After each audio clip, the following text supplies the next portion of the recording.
everybody, welcome back for another session of the Hopry. My name is Mark Starr, and tonight I'm going to drink another barley wine. Now, just a few days ago I was kind of cruising up and down the aisles of one of my local liquor stores here, and I happened to notice one of the distributors kind of stocking the shelves. I saw a Lagunitas box sitting on the floor and said, hey, what is that? What is that, the Hop Stupid, a little something extra? And he said, no, this is actually the brown Shugga. And I said, that's the barley one, right? And he said, yeah. And I said, let me grab a sixer from you. I know most of you guys know that in addition to IPAs and stouts, one of my favorite styles of beer is the barley wine. So, I'm a fan of Lagunitas already. I think their Hop Stupid, if I haven't told you before, is probably the best value in beer. I think we can get 22-ounce bottles here for $3.59, and I mean, it's just a really solid IPA. So I wanted to kind of try my luck with the brown Shugga. I will tell you first of all that Lagunitas is from Petaluma, California, which is just north of San Francisco and also just south of Santa Rosa, where Russian River is from. So lots of wine country out there, so it's kind of cool to see a bunch of really great breweries kind of nestled in there as well. This particular beer is pretty big. On the label here it says it's 9.84% alcohol by volume, so really approaching 10%. I'm imagining this beer with the name brown Shugga, and the fact that it's about 10%, it's probably going to be a pretty sweet and big beer. Now, I'm reviewing this without having had this one yet, so kind of anxious to dig in and kind of see what we got going on here. Let me go ahead and bust a cap on it, and we'll get started, and I'll start pouring it right now.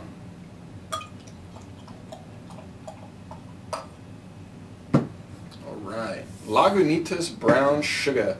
I've actually seen a lot of people on message boards like Beer Advocate talk about brown Shugga and its release, and I think this one only comes out once a year, maybe around October, November. In Kansas City here, it's sometimes it happens. You'll see them come out a month or two later, just depending on how long it takes the distributor to get it out. But I mean, I'm going to be honest with you, the color on this one is perfect. I mean, this is really a nice looking beer. Not sure if you can see that. I'm trying to kind of hold it up to the light. I mean, it's a rich, caramely, reddish, orangish brown. I mean, it's beautiful. Now, there's not a lot of head on here. A lot of barley wines, when you start getting into some of the higher ABVs, don't really put off a lot of head.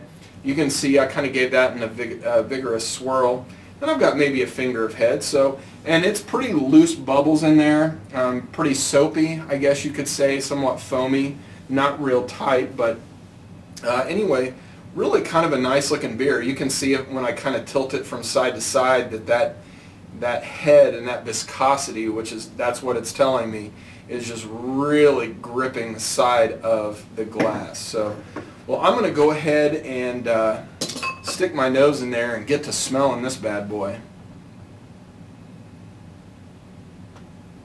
So yeah, it really smells like a barley wine. It kind of has that pungent sort of caramely fruits like dates and prunes and not really raisins, more like dates and prunes, and I wouldn't go much further than that. But I do get quite a bit of hops in here actually, which is making me really happy. A lot of aromatic hops. So I'm hoping that they've put enough bittering hops in here to really kind of make this a rounded barley wine. If it tastes as good as it smells, I think we might be looking at a 90+ beer here. So it's still probably a touch cold.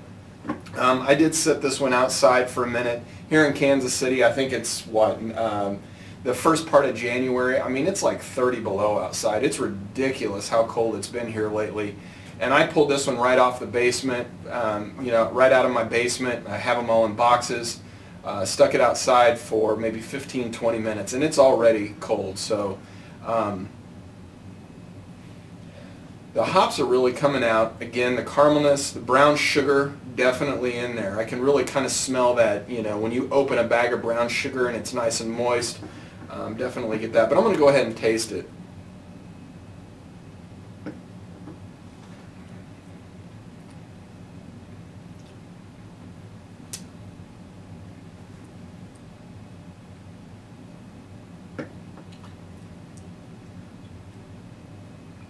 So there's a good amount of bitterness here. I do get kind of the, you know, the astringency from the hops and the caramel malts.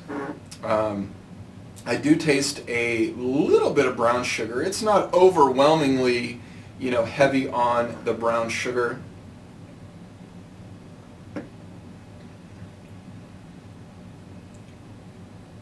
Believe it or not, though, you know, once it kind of hits your tongue, and you know, it makes a really good first impression. I'll put it that way. As it kind of sits and goes down, though, it kind of disappears on me a little bit. You know, this one doesn't stick around as much as I would like a barley wine to do. Go ahead and take another sip.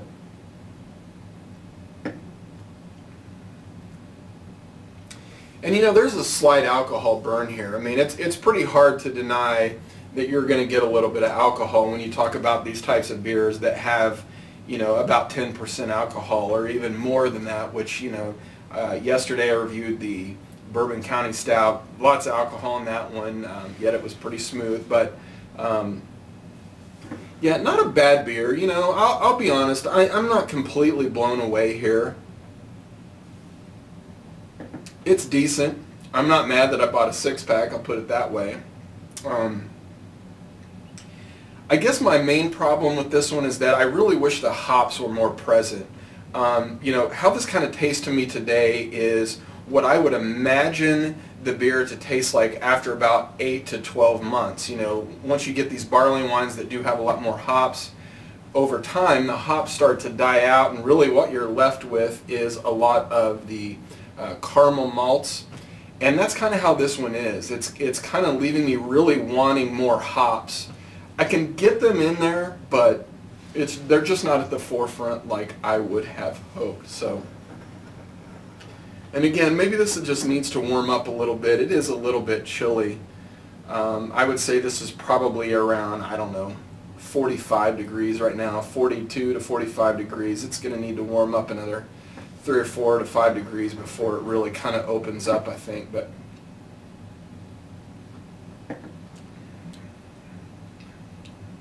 they definitely nailed the caramel and the brown sugar part of this. But you know, in the end, again, I just wish there were more hops. So, well, anyway, guys, you know, thanks a lot for continuing to come back to the Hopry. The hits on the website are going way up. It makes me really happy. I'm glad you guys are coming back. But you know, if you want to follow me on Twitter, go to twitter.com/thehopry. Go to my website. I'm constantly working on it, you know, trying to get people to post comments on there. It's www.thehopry.com. Again, I'll try to reply to everything that's sent in, and there's some good conversations going. So if you want, also go to my top 10 beers of 2010 and, you know, leave your list of top 10 beers of 2009 as well. So anyway, thanks a lot. My name is Mark Starr, and we'll see you later.